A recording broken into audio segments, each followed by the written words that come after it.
Welcome to KBcast, the podcast for security executives, interviewing people from around the globe on how organizations can operate smarter and stay safer.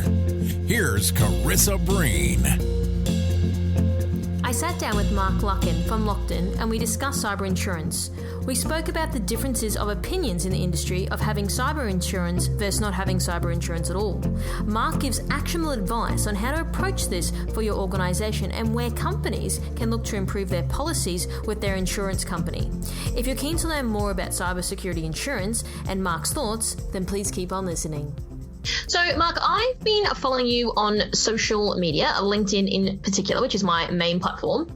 And I noticed some of your posts, and what I like about some of the things that you say is it's very honest. It's very much real and raw. And I don't think there's enough people in the industry that are sort of just saying it how it is. And I'd really like to talk to you today about your experience and some of the questions that I think people are asking in the industry, but perhaps they're not really getting the answers that they'd like. So before we jump into it, I'd really love to start our podcast off with talking about you and your journey. So can you talk our listeners through your career so far? Yeah, perfect. No worries. I think as anyone in the insurance industry, and especially this sector does, kind of fell into the industry a number of years ago, about 10, 11 years ago now. So my background is actually in law. So have done a law degree and a legal studies degree a number of years ago. Worked for a barrister for a little while and then moved across to quite a large global insurer and did some claims work there in a completely different area. And then moved my way across to where I work at now, which is Lockton. That was about 7 years ago, and quite quickly we realised that we had a really impressive American and UK-based cyber and technology broking team, and we weren't leveraging off that, or we hadn't at that point in Australia.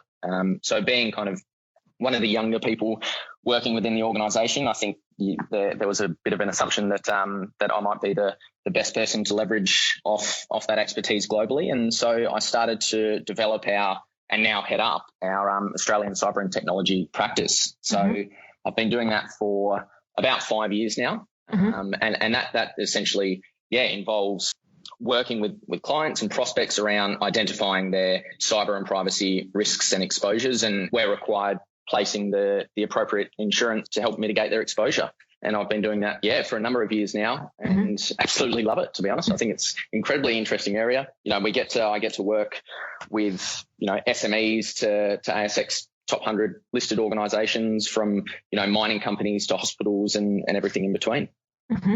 Now, when you said before that you guys were looking to the US and the UK-based firms you have over there, but you weren't really leveraging their capability, why do you think that was the case? I think that Australia just kind of tends to lag behind sometimes in particular areas, to be quite honest. But what we are good at, what we do is we very quickly kind of caught up with our colleagues, and I was really fortunate in that we did have that expertise and work with a lot of people internationally that are just so willing to discuss and share. I mean, we've got a global team now, and I'll wake up to 20 or 30 emails every morning because we're all discussing, and obviously the risk is global, what's happening globally and trends and things that we're seeing. So we have really caught up now, I would say. Okay, so let's dive on into that space when we talk about cyber insurance. Now, this is a topic that I think has a few different opinions, which we'll get into later. But I'd first like to just, maybe if you can just paint a high-level picture about where we're actually at as an industry when it comes to this area. Yeah, absolutely. So just by way of background, cyber insurance has been around for about almost 15 years. It originated, as most things in the corporate world tend to, originated in the US. Essentially originated there because there were certain states in the US that started to enact privacy legislation. As the insurance industry does, it figured out there was an area of exposure there that was uninsured and generated the cyber insurance offering. So within Australia, I would say, cyber insurance as an insurance offering has been around for 5-6 years, but it has developed quite significantly and quite quickly, where it's a really established market now here in Australia, still is globally. And I think that what really gave it a good kickstart as well was the introduction of the mandatory breach notification obligations and laws a couple of years ago, and then just the general media kind of helping with respect to noting substantial events and instances where organisations have gone through breaches, and it's just certainly built up a lot of speed since then. And do you believe people are incorporating cyber insurance as part of their strategies? I think they are now. I think it's developed and the understanding of it has developed quite significantly over the last couple of years. There have been quite a lot of conversations, and now a lot of organisations are coming back and revisiting, the requirement and inquiries around cyber insurance. I think a couple of years ago there were conversations and there was a perception that, maybe it wasn't required or their risk wasn't that significant. And what we do see is a lot of organisations seeing or having a close call or seeing a competitor be impacted by a cyber event and coming back to us now and looking to implement a policy as well. And I think education has had a lot to do with that, and passing the right message on, especially to the CISOs or the CIOs within organisations around what the insurance actually is, and it's not there to replace anyone's role or anything like that, but act complementary to the rest of the processes and practices and pieces that organisations have with respect to the broader risk. Mm-hmm, mm-hmm. And I guess there are two opinions in the industry that I personally commonly hear is, number one, everyone should have cyber insurance, or number two, insurance is a safety blanket. I guess it doesn't really exempt you from a cyber attack. It doesn't mean you're doing cyber right. What are your thoughts on these very different opinions? Yeah, I actually kind of agree with both in a roundabout way, because probably come as no surprise to you, but I do think everyone should certainly strongly consider a cyber insurance policy. But I also agree that it doesn't exempt you from suffering from an event or being victim to an attack. But what it does do is it complements that broader risk piece around this exposure. And it's not fix all. It's not a solution to everything. And quite frankly, cyber insurance underwriters, they don't necessarily like organisations that think that insurance is just their solution to everything, and therefore, we don't need to increase our IT budget or anything like that. It's something that should sit and complement that broader piece that an organisation has around their cyber and privacy exposure. It can't be seen as a fix-all, a set and forget, and away we go. It does need to sit in part of that broader kind of risk exposure and discussion for organisations. And what would be your opinion on why you believe people aren't really undertaking cyber policies out there when it comes to insurances? I think it's really a piece around education and culture within organisations. I mean, I'm sure you would have had a number of conversations with people who just don't think that they're exposed and it's not going to happen to me. I have a number of conversations where the first piece that we really have to dispel is, I'm not going to be targeted. And I think that's a fundamentally flawed position for organisations to have. As we'd all know, you don't need to be necessarily targeted to be a victim of a cyber or a privacy event. And I think that's the main barrier. Another barrier that we have reasonably often is, I can understand why, and no disrespect to any IT leads or anything that might be listening, is that, we talk to the CFO, we talk to the general counsel, and we talk to the head of IT or security or whoever it is, and they say, well, no, don't buy that policy. Give me money and I'll improve our security posture or I'll improve our practices and procedures. And I do think there's a flaw in that position and that we all know, and that you can't make yourself 100% secure. You can't protect yourself from everything. And then once we kind of have the conversation with these people and say, this is a policy that complements everything else you're doing, that starts to kind of improve the conversation that we have and starts to improve the understanding that this isn't a replacement for the IT person. We're not saying that if you implement a cyber insurance policy, then you don't need to do anything else. It's something that should complement your broader piece there. Now, before you mention education, and because of education, you believe that's why people have sort of taken towards cyber insurance.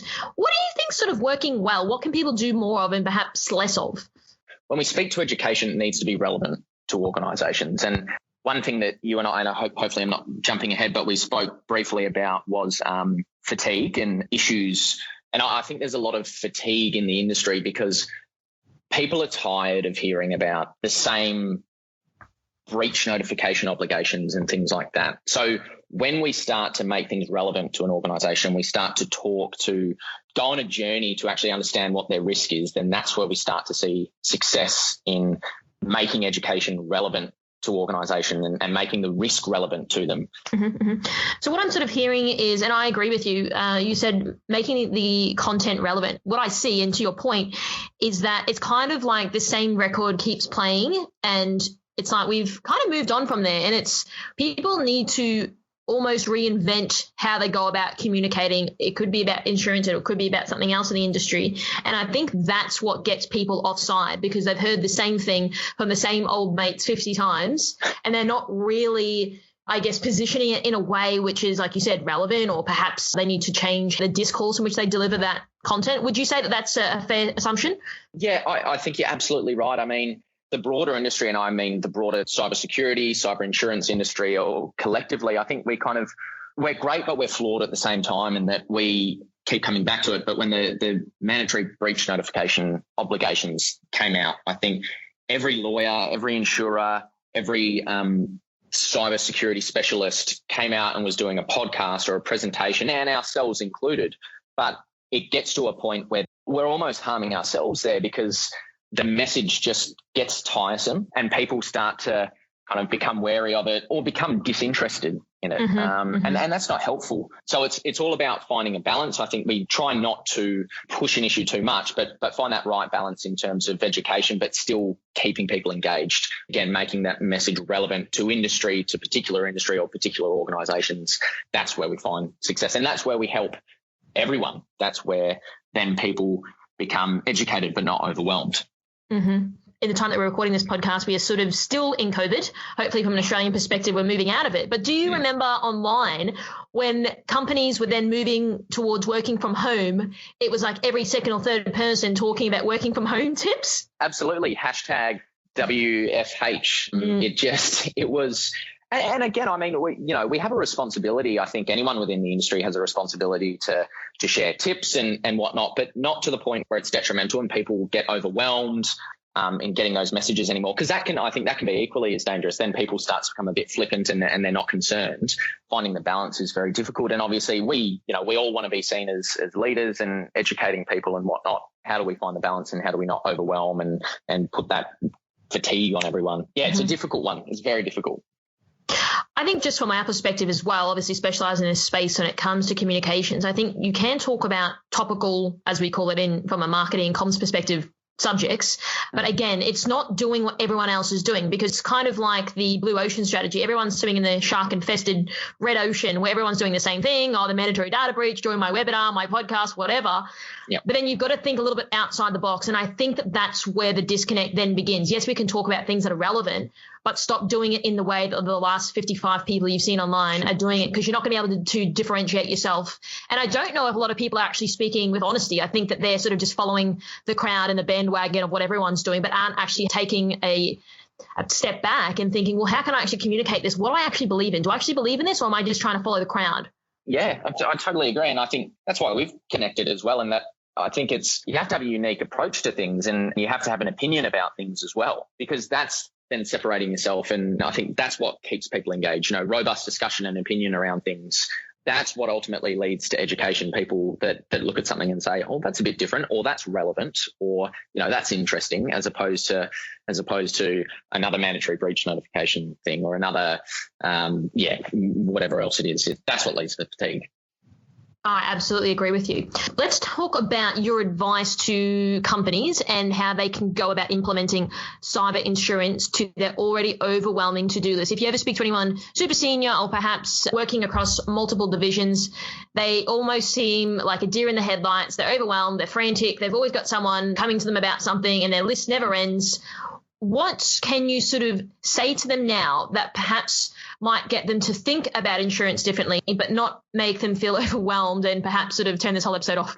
Yeah, I get it. I mean, people, especially in this current environment, this day and age, people are so overwhelmed. But I think what organisations and people need to realise is it's really a consultative process, and it's something that we try and do and make as simple and as straightforward as possible. And the questions that we ask and the questions that underwriters asked is probably a lot of information that an organisation already has at hand. It's all about going on a journey with a client to identify and understand their risk. It's not just from an insurance standpoint that's going to help organisation in a broader sense anyway. Once we start and we go through this process of quantifying what an organisation's exposure is and talking to the head of IT or the head of security and talking to the CFO and the general counsel and the CEO, I think it is a really, really helpful process for an organisation to go through, understanding what the level of cultural awareness is within the organisation, understanding, the systems that you have in place and the processes and procedures is really fruitful. It's not as difficult, I think, as a lot of people might think it is. Like I said before, it's usually a lot of information that's already there. And even just to sit down, around a table with a few of these essential people for an hour or so is something that's relatively easy to do, but really helpful. So it's about opening up those lines of communication and understanding at a fundamental level where that gap is and what these guys need to do to move in that direction. Yeah, it is. It's all about identification, mitigation, and then where does the insurance piece sit at the end of that? Like we were talking to earlier, a cyber insurance policy isn't a fix for everything, but what we quite often find and what we do is we have a lot of conversations with organisations and they sit down and they go, right, okay, that's where our posture is, that's where our exposure is, this is how well prepared or poorly prepared we are. And it turns into something that's incredibly helpful in a broader sense, not just an insurance piece. It's something that boards and the C-suite really need to be taking quite seriously. It's a technology and cyber and privacy exposure is a fundamental business risk now. It needs to be high up on your risk register. And this is a process that helps them identify and mitigate that exposure on a more broader basis as well, not just an insurance piece, but as a whole of organisation piece. Mm-hmm. And from your experience of working across multiple organisations, what would you say as a guess from a percentage point of view of people actually knowing where they're sitting in this space? Would you say that a lot of people are aware or not really? Not really, to be honest. I think on a more basic sense, one of the most fundamental components of exploring a cyber insurance policy is the completion of a proposal form. And that proposal form asks a number of fundamental risk questions around, an organisation's security posture and things like that. Quite often we'll find that starts to connect everyone within the organisation because it's not just something that is completed by the IT person. We encourage that we need input from all of these senior people within the organisation. And when we start to do that, I think that's where the discovery comes that, that's how good we are, or maybe that's how not good we are with respect to our risk management and processes and procedures in this space. It can be something that's quite enlightening for a lot of organisations because they discover that, wow, we do need to address this area more significantly or address particular pieces more significantly. This question's asked about staff training. Actually, I can't remember the last time we did staff training around phishing exercises and things like that. We do really need to update our practices and procedures there. Mm-hmm. When I asked you the question before and your response was not really, does that, one, concern you? But then number two, do you think that not really response will actually change over time, or do you think it'll just stay the same and it'll sort of grow because a lot of companies now, technology companies, they're exposed to a lot of risks? What's your sort of thoughts on that? It is concerning. I truly do believe, or maybe it's a bit of hope, that organisations will become better in that space. And just due to the fact that I think there's going to be an increase in organisations that are impacted by incidences, the cybercrime industry is so significant and is growing by an incredible large amount at this point in time that I think there are going to be more claims and there are going to be more incidences and it's going to force organisations to gain a better understanding of their posture and their exposure. And I think that will creep its way through the broader economy and lead to a better understanding and a better recognition of risks and exposures and how organisations are dealing with them. Mm-hmm. I understand. And what I'd like to sort of ask, just going a little bit back on the insurance policy side of things, do you believe that clients are paying for stuff that they don't really need, or they're not really sure that they're paying for something in their policy they don't even know what it is? Do you think people are explaining these policies in a way that they actually understand what they've got, so to speak? Some are and some aren't, and I appreciate that's kind of a bit of a wishy-washy answer, but there are people and there are brokers and there are insurers that are doing it very, very well and making it relevant to all organisations, and then there are others who are just jumping on the cyber insurance bandwagon for the sake of it, and they see it as another opportunity for an insurance policy that they can discuss with their clients, and they're not making it particularly relevant. One of the most important things about the placement of a cyber insurance policy is that it has to be bespoke and tailored to the organisation and the risks that they face. And every industry has different risks and different exposures, and the broker should be placing the policy so it's relevant to those exposures. There are some people that do that, but there are a lot that don't. That's a real concern, because if the broker doesn't know what they're placing, then in a very long-winded way to answer your question, how does the insured know what they're insured for? How do they know when the policy is going to be triggered and when to utilise the policy? We've seen it where cyber insurance policies are quite unique. They're a traditional insurance policy in that there's a potential promise to pay in the event of a claim, but the majority of them also come with a service team offering. So an organisation faces a claim or a potential claim, and there's a hotline for them to call. And the first thing I say to any of my clients or prospects is make sure you print out that number and keep a hard copy of that number, because there's no good saving that hotline or saving that claim contact line on your computer, and then you become victim of a particular piece of ransomware and you can't log on to find the number that's saved in your emails. So yeah, I do think there's two very different schools, in that one is people just placing a policy for the sake of it and giving an option to their client, and the other is where the entire industry needs to make sure that it's bespoke, it's tailored, and it's relevant to the organisation, so it's able to respond when required. I asked that question because in my own experience, obviously insurance is for my own company, but even on a personal level, a lot of people have health insurance. I've recently changed insurance providers, but I think that I actually called them up and I asked them all these questions, and they were like, not many people really ask us those questions, because I wasn't really sure exactly what my policy covered for certain things and what was included versus excluded. Did I actually need something that wasn't applicable to me? And I think that not enough people are probably asking those questions about what does that policy actually mean.